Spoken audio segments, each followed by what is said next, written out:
Hello बच्चों, कैसे हो आप सब। होपफुली सब अच्छे होंगे, अच्छे से पढ़ाई कर रहे होंगे। आज हम करने वाले हैं 12th क्लास के एलिमेंट बुक में से चैप्टर नंबर 10 जो कि definite integral and its application का चैप्टर है, उसकी थर्ड एक्सरसाइज जो कि बेसिकली उसकी एप्लीकेशन पर ही बेस्ड है। इंटीग्रेशन की एप्लीकेशन पर बेस्ड एक्सरसाइज की शुरुआत आज हम करने वाले हैं। यानी कि इंटीग्रेशन जो अब तक हम सीखते आए हैं डिफरेंट लिमिट्स के साथ या विदाउट लिमिट्स के साथ, आज हम वो देखने वाले हैं कि उन इंटीग्रेशन को जो हम करते आ रहे हैं उनका यूजेस क्या है। तो ऑब्वियस सी बात है, क्योंकि इंटीग्रेशन की एप्लीकेशन पर बेस्ड एक्सरसाइज है, एक यही एक्सरसाइज है जो भी सिलेबस में आने वाली है, तो गारंटेड इस एक्सरसाइज में से एक क्वेश्चन आपको जरूर मिलेगा ही मिलेगा। चाहे आपका कोई टेस्ट हो, चाहे फाइनल एग्जाम हो, तो बिल्कुल भी इस एक्सरसाइज को स्किप करने की कोशिश मत कीजिएगा, है ना। तो यहाँ पर हम डिफरेंट टाइप के ग्राफ, आपने अगर 11th क्लास में कॉनिक सेक्शन नहीं पढ़ा है तो एक बार रिक्वेस्ट रहेगी कि आप कॉनिक सेक्शन गो थ्रू हो जाएं। चाहे एक दिन लग जाए उसको फटाफट एक बार कवर करने में कि भाई कॉनिक सेक्शन एक्चुअल में है क्या। उसमें हमने पैराबोला, एलिप्स, हाइपरबोला या सर्कल हुआ, स्ट्रेट लाइंस हुए, है ना, इनसे रिलेटेड स्टैंडर्ड फॉर्म्स के बारे में पढ़ा था कि इनकी स्टैंडर्ड फॉर्म कैसी होती है, पैराबोलास के कर्व कैसे तैयार किए जाते हैं। हमें स्टैंडर्ड कर्व चाहिए होते हैं कि upper parabola, lower parabola, right handed या लेफ्ट हैंडेड, वट तो सजेशन रहेगा कि आप कॉनिक सेक्शन 11th क्लास का एक बार गो थ्रू हो जाएं और फिर इस एक्सरसाइज को करें। बहुत ही हेल्प आपको मिलने वाली है। ओके, यहाँ पर हम बेसिकली देखेंगे कि डिफरेंट कर्व्स, डिफरेंट लिमिटेशंस, भाई दो लाइंस है, एक्स एक्सिस है और कोई कर्व है, उनके बीच में जो एरिया कंस्ट्रक्ट होता है उस एरिया को हम यहाँ पर फाइंड आउट करने वाले हैं इंटीग्रेशन की हेल्प से। बिल्कुल, एरिया को हम इंटीग्रेशन की हेल्प से फाइंड आउट करने वाले हैं। तो चलिए ज़्यादा लेट नहीं करते हैं, आज की इस वीडियो में हम फर्स्ट क्वेश्चन कंप्लीट कर देंगे। होपफुली आपको अब तक के इंटीग्रेशन से रिलेटेड क्वेश्चंस बड़े अच्छे तरीके से समझ आए होंगे। फिर भी अगर डाउट रहा है किसी भी क्वेश्चन में तो आपके पास दो ऑप्शन है, आप कमेंट भी कर सकते हैं या टेलीग्राम ग्रुप में अपने प्रॉब्लम को शेयर कर सकते हैं। तो चलिए फर्स्ट क्वेश्चन की शुरुआत कर देते हैं।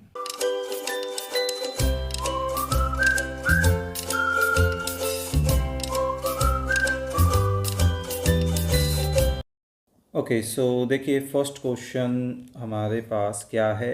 हमें एरिया निकालना है bounded by the curve y is equal to x cube and x axis and these two lines, क्योंकि एरिया जो है किसी बाउंडेड पोर्शन का ही निकल सकता है, तो यानी कि जो चारों तरफ से बंद हो। अब चारों तरफ से बंद होने के लिए हमें लगभग चार इन्फॉर्मेशन भी चाहिए एक तरह से, है ना। तो इन्होंने हमें चार इन्फॉर्मेशन दे रखी है यहाँ पर।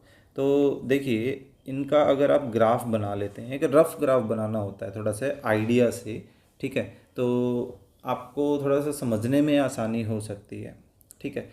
कंडीशन ये है कि या तो ये स्केच बनाने के लिए बोलेंगे तो कंपलसरी हो ही गया, नहीं बोलते हैं तो आप ग्राफ सिर्फ तभी बनाना जब आप बिल्कुल कंफर्म हो कि आप जो बना रहे हैं वो बिल्कुल सही है, ठीक है। तो फिलहाल मैं फर्स्ट क्वेश्चन का एग्जांपल देना चाहूँ कि ग्राफ के थ्रू ये कैसा हमें देखने को मिलेगा। तो मान लीजिए ये हमारी क्या है, एक्स एक्सिस वाई एक्सिस है, ठीक है। अब इन्होंने दो लाइंस भी दे रखी है, एक्स इज इक्वल टू 2 और Y is equal to 4।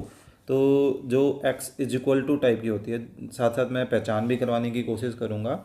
X एक ही वेरिएबल है और एक्स है उनमें, ठीक है, एक्स इज इक्वल टू कोई कांस्टेंट। तो यूँ समझिए ये वाई के पैरेलल एक लाइन होती है, ठीक है।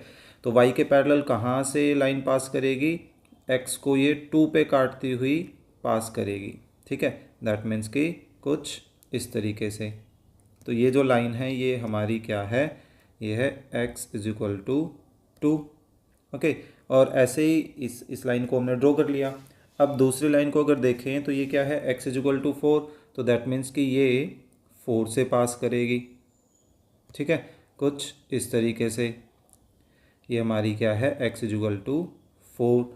अब एक्स एक्सिस की बात करें तो एक्स एक्सिस इस रीजन को दिखा ही रहा है, ठीक है। तो ये जो पोर्शन है, ये वाला हिस्सा, ये तीन जगह से बंद है, x axis, x is equal to 2 और एक्स इज इक्वल टू 4 वाले से। ठीक है। तो ऊपर से बंद करने के लिए हम क्या करते हैं, अब इस फोर्थ इन्फॉर्मेशन को लेकर चलते हैं, एक्स क्यूब।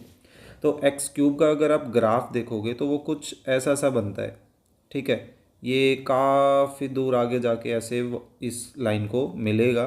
तो इसका एक रफ फिगर बनाते हैं कि ये कुछ ऐसा सा जाने वाला है, एक इंक्रीजिंग टाइप का होगा। स्ट्रेट लाइन तो खैर नहीं बनेगी, ये लगभग ऐसा सा बनेगा, ठीक है। स्ट्रेट लाइन नहीं है। तो ये किसका ग्राफ है, ये y is equal to x cube का ग्राफ है। क्योंकि देखिए आप इससे भी अंदाज़ा लगा सकते हैं कि x की वैल्यू को आप इस y is equal to x cube में रख के देखिए। x की दो वैल्यू अगर रखते हैं तो 2 का क्यूब 8, यानी कि ये इसको कहाँ काट रहा होगा, 8 पर कट कर रहा होगा। और फिर 4 को इसमें रखेंगे तो 4 का क्यूब 64, यानी कि ये जो इंटरसेक्टिंग पॉइंट है वो कहाँ होगा, 64 पर होगा। दैट मीन्स कि ये ऊपर नीचे तो है ही, तो इससे भी आप अंदाज़ा लगा सकते हैं कि इनका ग्राफ कैसा बनाना है। फिलहाल हमें इन पॉइंट्स की ज़रूरत नहीं थी तो मैंने वो रफ कर दिया, ठीक है। सो देखिए क्वेश्चन में कहना क्या चाह रहा है, क्वेश्चन में ये कहना चाह रहा है कि अब हमारे पास ये जो बाउंडेड पोर्शन है, ये वाला, ये एरिया यहाँ वो रिक्वायरमेंट है जो हमें निकालनी है, ठीक है। तो देखिए अगर हम एक्स एक्सिस के साथ का बाउंडेड एरिया निकाल रहे हैं तो यूँ समझिए हम विद रिस्पेक्ट टू एक्स काम करेंगे, ओके।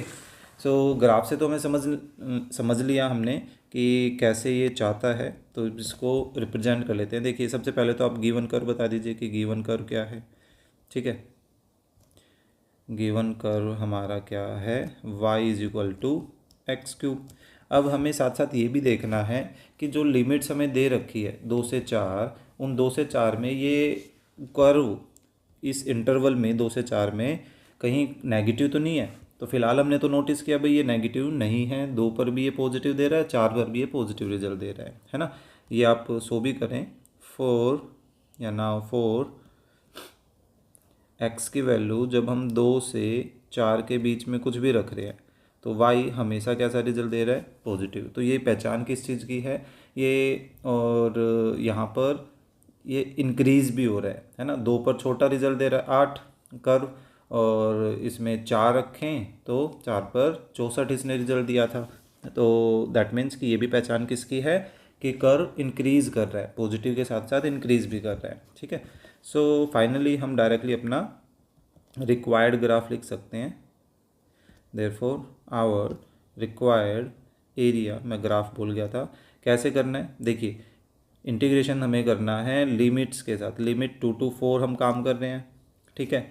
और क्योंकि हम एक्स एक्सिस के साथ लगता हुआ ग्राफ निकालना चाह रहे हैं दैट मीन्स कि हम विद रिस्पेक्ट टू एक्स काम करेंगे। अब आता है यहाँ क्या रखा जाएगा, यहाँ रखा जाएगा एक्स से बना हुआ मैटर, इस कर्व से उठाना है हमें, ठीक है। तो यूँ समझिए कि हमें यहाँ पर y की वैल्यू रखनी है, जो भी y होगा, और y किसके इक्वल है, एक्स क्यूब के इक्वल है ना। तो यहाँ से अब बस हमें क्या करना है, इसका इंटीग्रेशन कर देना है। तो एक्स क्यूब का इंटीग्रेशन क्या हो जाएगा, पावर एक ज़्यादा उसी से डिवाइड, और इस पर लगा देते हैं लिमिट्स। सो लिमिट हम अप्लाई करते हैं, 1/4 को तो बाहर ही रख लेते हैं, है ना। तो ये देखिए 4 माइनस 2 जो कि कितना हो जाएगा, 4 का मतलब 2 8 256, और 2 होता है आई थिंक 16। सो ये हमारे पास कितना बच रहा है, ये बन जाएगा 240, और 240 को 4 से कैंसिल करें तो 60। अब क्योंकि यहाँ पे कोई सेंटीमीटर मीटर कुछ भी नहीं है तो हम इसको लिखेंगे स्क्वायर यूनिट।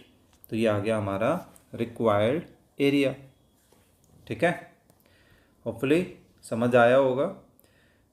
चलिए सेकंड पार्ट करते हैं। देखिए फिर से गिवन एरिया क्या है हमारे पास वो लिख लेते हैं। देखिए इस बार है x² - 4 है, ठीक है। x² y is equal to x² - 4, okay. और लिमिट्स क्या है, लिमिट है देखिए 0 से 3, ठीक है। सो ये पोर्शन में देखते हैं कि 0 से 3 के बीच में, जैसे इस इंटरवल के अकॉर्डिंगली नाउ आप ऐसे भी लिख सकते हैं कि x 0 से 3 के इंटरवल में लाई कर रहा है। सो अब आप इसमें 0 रख के देखिए, इसमें एक्चुअली x की जगह तो 0 का स्क्वायर 0, 0 - 4, रिजल्ट कैसा दे रहा है, नेगेटिव दे रहा है। ठीक है, तो अब आप अपर लिमिट भी रख के देख लीजिए। अपर लिमिट क्या है, 9, 3 का स्क्वायर 9, 9 - 4 पॉजिटिव भी आ रहा है। दैट मीन्स कि इसके इन दोनों के बीच में कोई ऐसा नंबर भी होगा जिस पर ये पूरा का पूरा फंक्शन 0 भी बन रहा होगा, है ना। किस पर बन रहा होगा, आप खुद इसको इज इक्वल टू 0 रख के देख लीजिए। तो वहाँ से हमारे पास x की वैल्यू क्या आ रही है, वैसे तो ±2 आती है, लेकिन हमें माइनस लेने की ज़रूरत नहीं है क्योंकि माइनस इस इंटरवल में लाई नहीं करेगा। तो यानी कि 2 इसके बीच में लाई कर रहा है। दैट मीन्स कि ये जो फंक्शन है वो फंक्शन 2 पर क्या हो रहा होगा, 0 हो रहा होगा, है ना। और 0 से 2 के इंटरवल में नेगेटिव रिजल्ट दे रहा है और 2 से 3 के बीच में ये पॉजिटिव रिजल्ट दे रहा है। तो इससे हमें यूँ समझ लीजिए हमारा जो इंटरवल है उस इंटरवल को सेपरेट भी करना चाहिए, या आप इसको डायरेक्टली भी कर सकते हैं। मैं थोड़ा सा डिटेल बताने की कोशिश कर रहा हूँ, वैसे हम करने को इसको डायरेक्ट भी कर सकते हैं। ठीक है, फ़िलहाल इसका ग्राफ अगर आप बनाएं तो ग्राफ कैसे, लेकिन उसमें आंसर जो है वो नॉर्मली आपको गलत मिलेगा। तो देखिए इसका एक रफ फिगर बनाते हैं, किस तरीके से आप ये बना सकते हैं। ये थोड़ा बहुत अगर आपने 11th क्लास में कॉनिक सेक्शन किया है अच्छे से, तो आप इनका ग्राफ डायरेक्टली भी बना सकते हैं। देखिए हम इसको थोड़ा सा एडजस्ट करते हैं। मैंने क्या किया, 4 इधर शिफ्ट किया, x² रह गया। क्या 4 को मैं ऐसा लिख सकता हूँ, -(-4)। इससे हमें अंदाज़ा मिल जाता है। देखिए अगर मैं सिर्फ y=x² का ग्राफ बनाऊँ तो इससे आपको पता है कि भाई ये ग्राफ कुछ ऐसा सा बनेगा, है ना। थोड़ा अच्छा नहीं बना, कोई बात नहीं, एक और ट्राई करते हैं। कुछ ऐसा सा पैराबोला बनेगा, है ना। ये भी कुछ खास नहीं है पर कोई बात नहीं। लेकिन अब क्योंकि हमारे पास y में से कुछ सब्ट्रैक्ट हो रहा है, क्या, -4। दैट मीन्स कि ये जो ग्राफ है वो ग्राफ एक्चुअल में -4 यूनिट नीचे शिफ्ट हो जाएगा।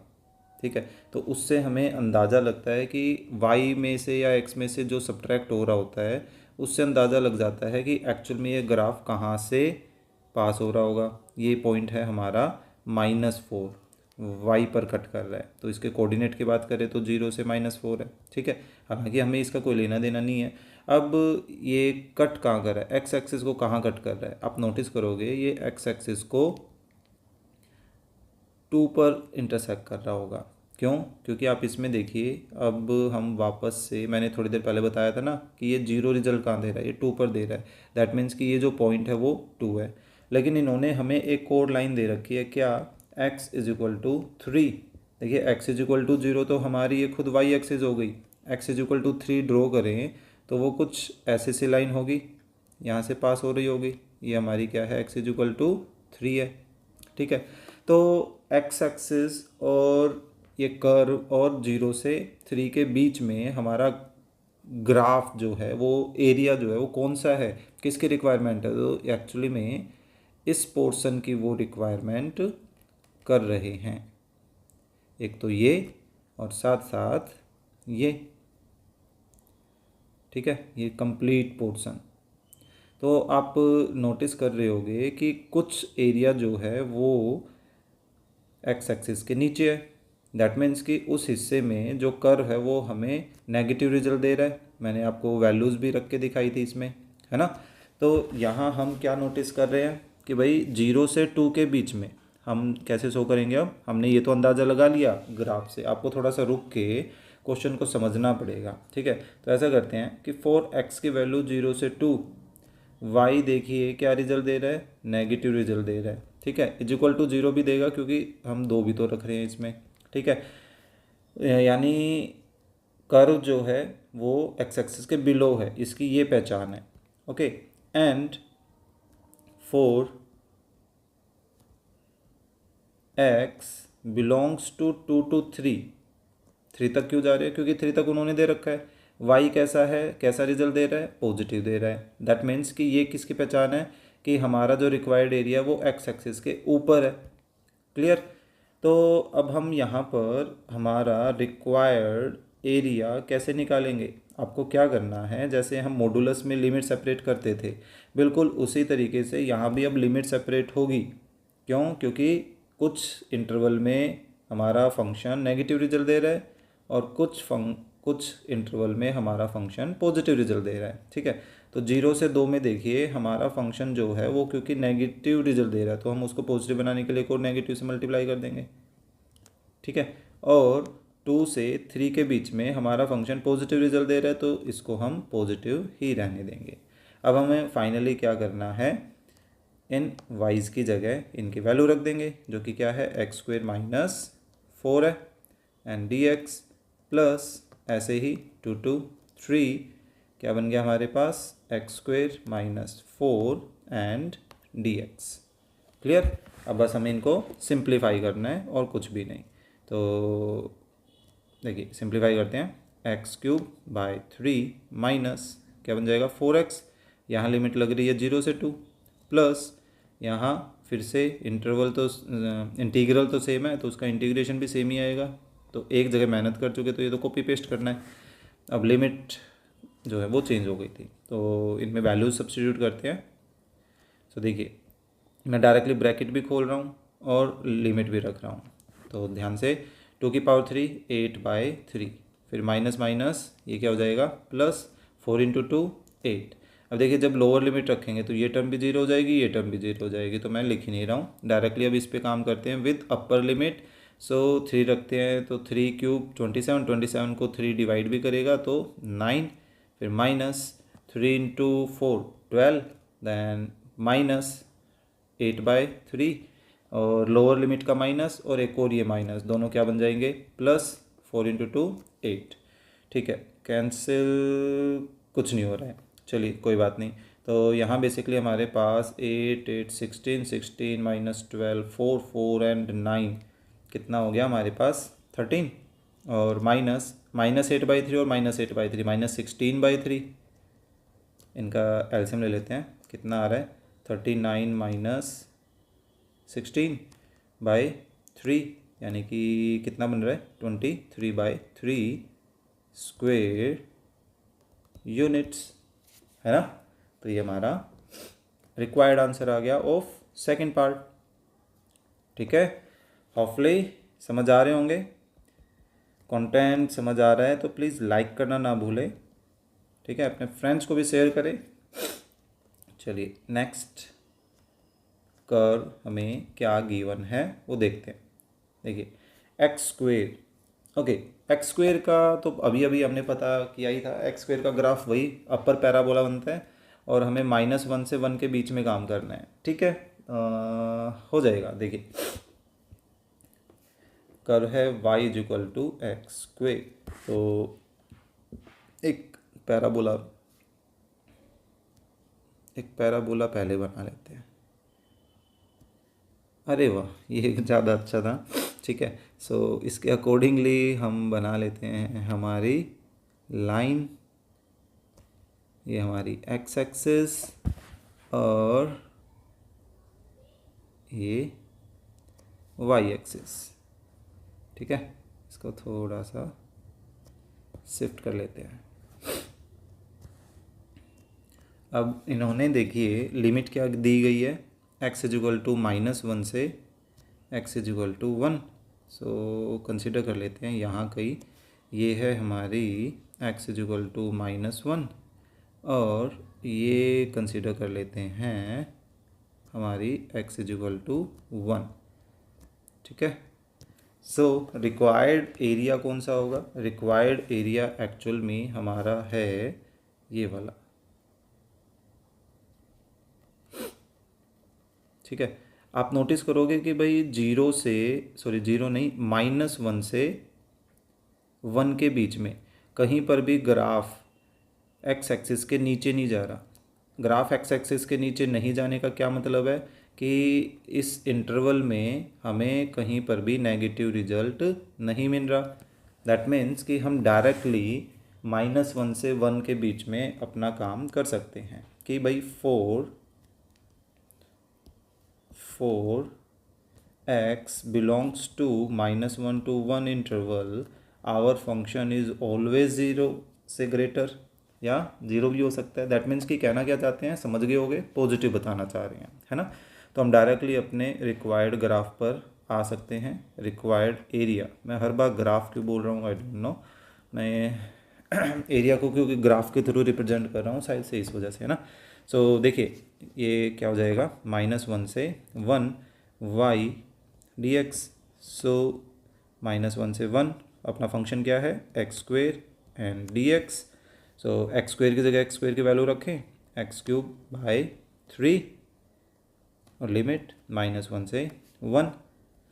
अब इसमें वैल्यू रख दें, 1³/3 माइनस ऑफ -1³/3। 1 का क्यूब तो 1 नहीं होना था इसलिए मैंने दिखाया नहीं था, चलो 1/3 और ये माइनस माइनस प्लस हो जाएगा क्योंकि 1 का क्यूब -1 का क्यूब माइनस और एक माइनस पहले से ही बाहर था तो प्लस हो जाएगा 1/3। तो ओवरऑल हमारे पास एरिया कितना आ रहा है, 2/3 स्क्वेयर यूनिट्स।